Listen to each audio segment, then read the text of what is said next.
Welcome back to Definitely Not Definitive. I'm Ken. And I'm Bethany. We're just a couple of kooky, crazy kids in love. I love reacting to some Fallout. Yes, we do. So this is Fallout Storyteller Season 4, Episode 15 and 16. It's all over but the crying and the crying. So lots of crying. Yeah. There's gonna be some crying here. It's been a long journey for this one. It has. All right, you ready to do this? No. Oh, no. We have a drink because it's Fallout. And I forget because it's Fallout. It's a Stimpack Spritzer. Cheers. Cheers.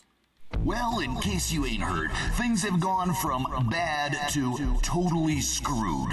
Our new overboss has turned on us and has been wiping out raiders left and right. As for me, I'm getting the hell out of here. Consider this your official notice that Raider Radio is off the damn air forever. Okay. Damn. Sounds like someone opened the gates of hell and the four horsemen are in a bar fight with Satan himself. That's a flowery metaphor. Been hanging around you too long. Where were we? You were telling them about Galactic Zone. Right. We were pounding robots like we was building the Transcontinental Railroad with robot souls. That's what we call purple prose. Fine. We were fighting nondescript robots like two unremarkable people. You were telling some story that you were obviously just making up as you went along. The vault sponsored by Wilson Automatoys, the company that made Giddy Up Buttercup. Instead of an overseer, they had an overpony, a Giddy Up Buttercup wired to a Zax mainframe.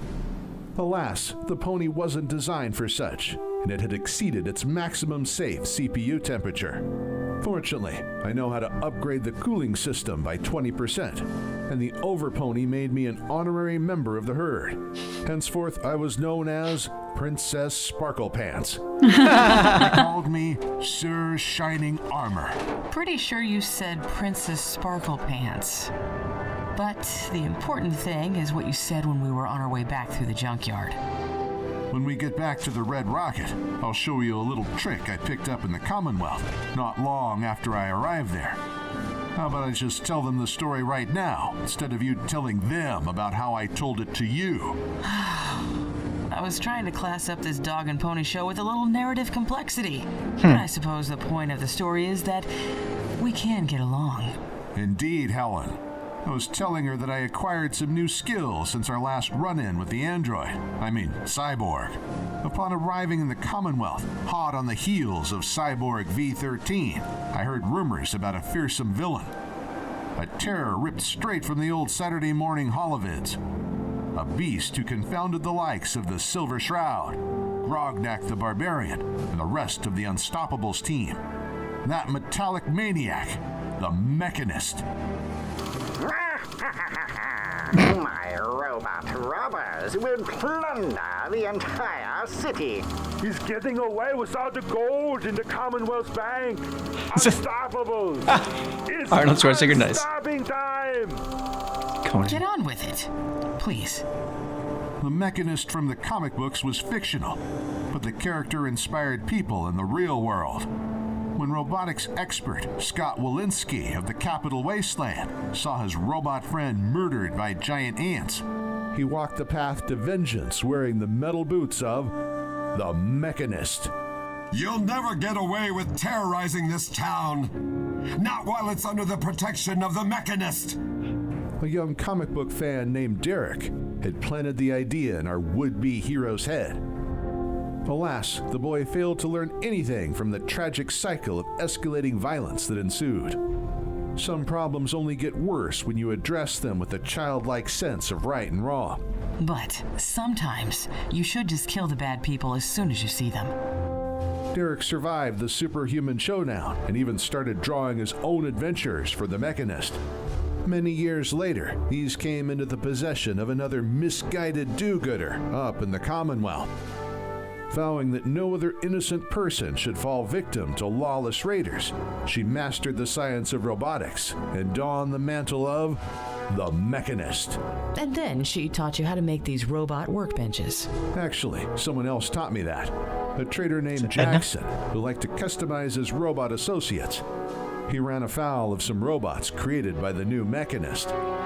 It seems her programming was faulty, and her bots ended up attacking. But the important thing is that we worked side by side at that workbench until we finished the task at hand.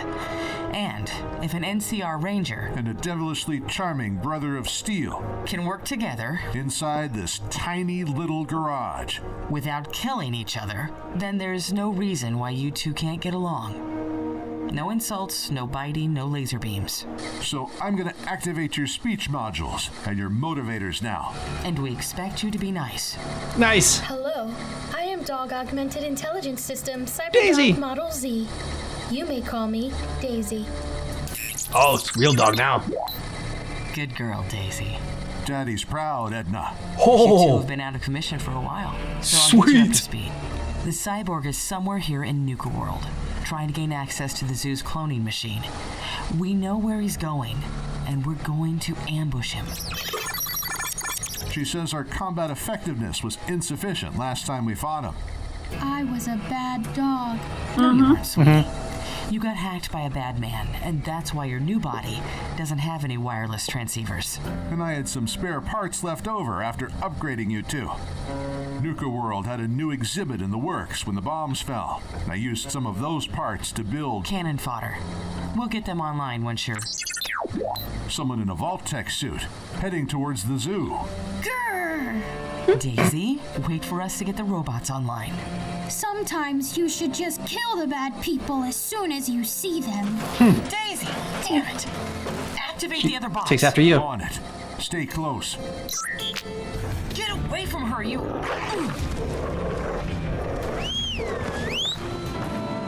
Vault 111. I'm the new overboss, and you're the last raider still drawing breath in Nuka World. Oh.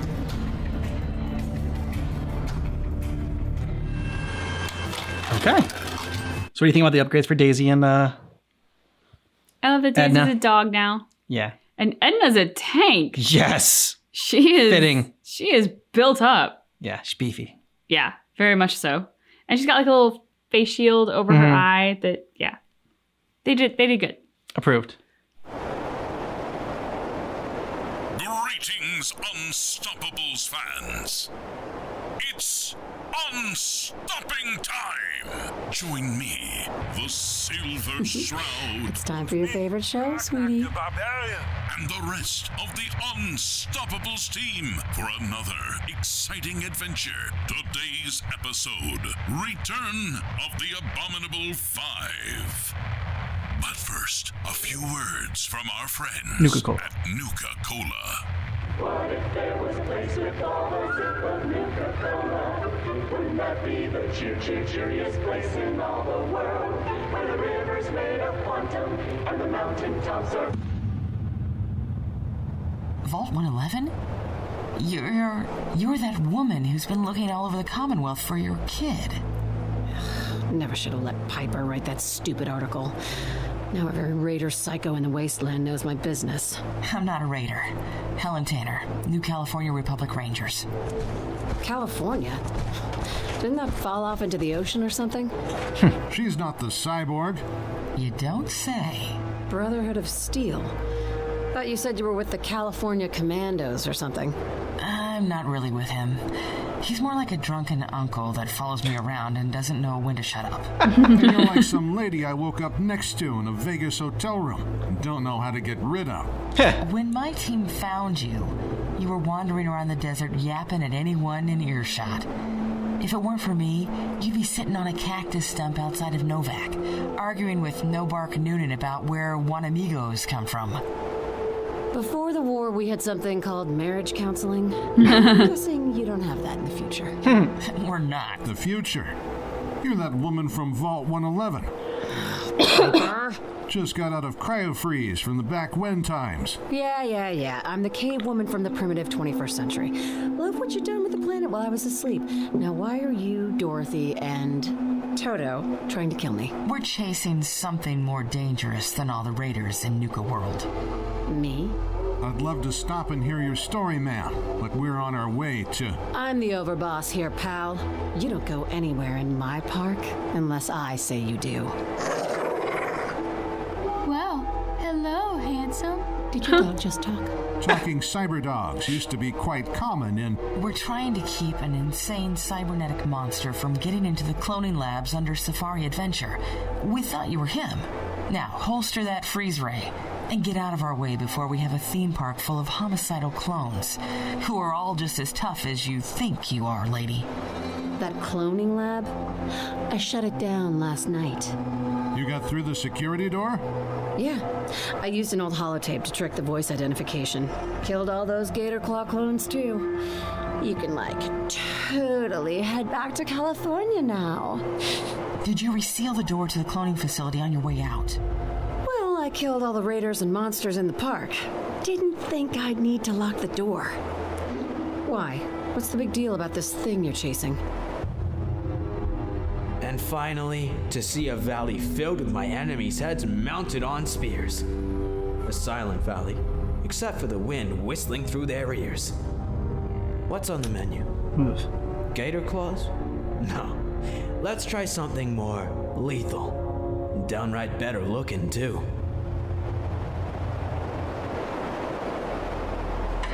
Edna, rendezvous with us at the Safari Adventure and bring the new guys. Edna and the backup bots are coming. The new ones aren't up to full capacity yet. A little slower than I'd like. So this cyborg guy is an android body with a brain clone from some folk hero from out west? The Vault Dweller, the most dangerous person who's ever lived. I did just wipe out 3 entire raider gangs. Then I ate a Mirelurk Queen for breakfast. What'd your Vault Dweller cyborg do, huh? Shoot a man just for snoring too loud? He murdered St. Louis. Is that a biblical metaphor or something? He killed dozens of people back in California, then slaughtered his way across the country and up the East Coast. Good people died. Friends of ours died.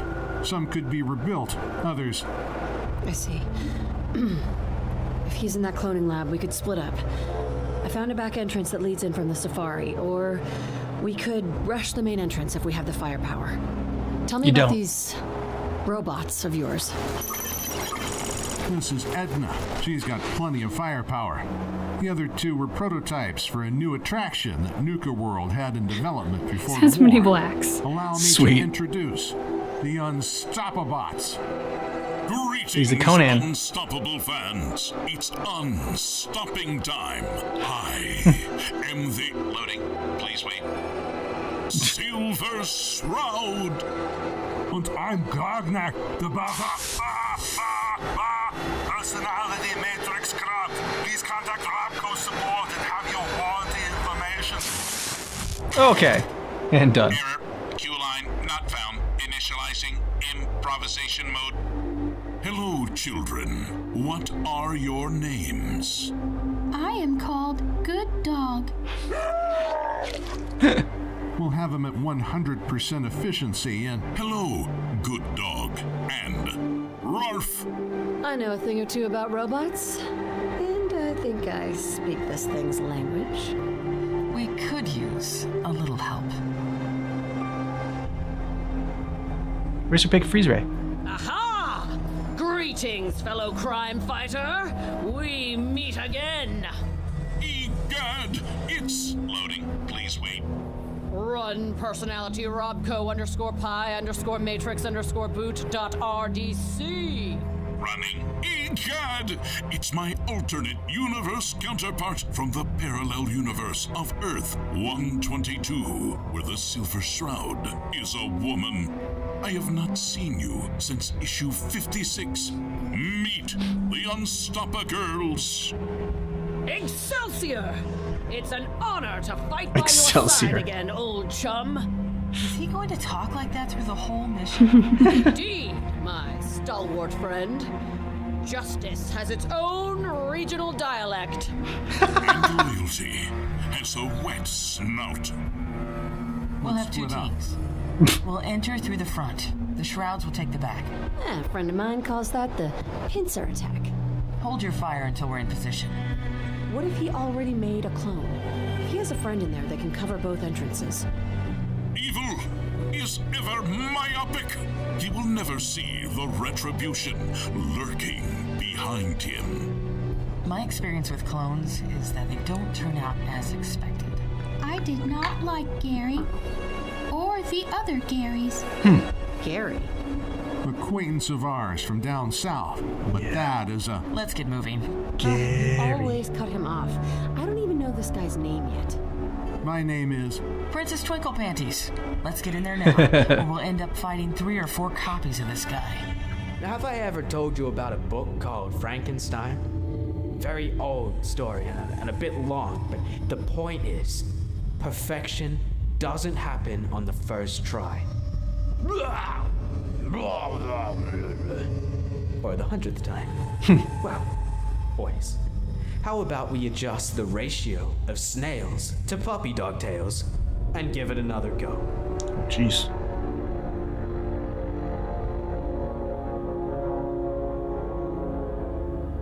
So what do you think? I mean, so this was just a lot of build up to a big showdown that is to come. It was fun seeing the new installments of Daisy and Edna. It was fun to see, or to hear rather, Helen and the Storytellers kind of pep talk to Daisy and Edna that, like, if we could be in this garage working together for X amount of days without killing each other, then so can you. Like, that was all. I love their sort of like paternal role that they've taken on to Edna and Daisy. The clone guy that's in there creating his monsters, there's a part of me that was like, I expected them to be a lot scarier when we finally saw one of them. Well, he's perfecting them. Slowly. Yes, very slowly. Very, very slowly. And I guess that's to be expected when you're working with snails and puppy dog tails. Like, I feel like he could, I don't know, like up his game a little bit on what he's working with. He talked about like crocodile something at one point. Claws, yeah. So like I felt like he was more along the right lines then than now at the end of the episode. It was fun to see Edna's sort of like sidekicks, and I'm sad that the Arnold Schwarzenegger one died, but you know, we'll make do with what we have. Yeah, the shrouds are a good addition, and some good humor in these episodes as well. Justice has a dialect. Yes, it's a regional dialect. Yeah, I think that was probably the best line in there. And yeah, like I said, this was just a big build up to the final showdown. So looking forward to seeing that and seeing our heroes get some revenge. I did like the fact that Daisy got to meet a real dog. But for anybody who's seen the movie Congo, I was really hoping that Daisy was going to translate like what the dog was communicating, like, and that didn't happen. So I'm a little bit sad about that. Although I did love her line of like, "Hello, handsome." It's a very good opening line. Let us know what you thought about this down below in the comments, and if you want all of our Fallout reactions, we have a playlist down below in the description of this video. Thanks so much for checking out our reaction for Fallout Season 4, Episodes 16 and 17, 15 and 16, but just keep in mind that our reaction is definitely not definitive.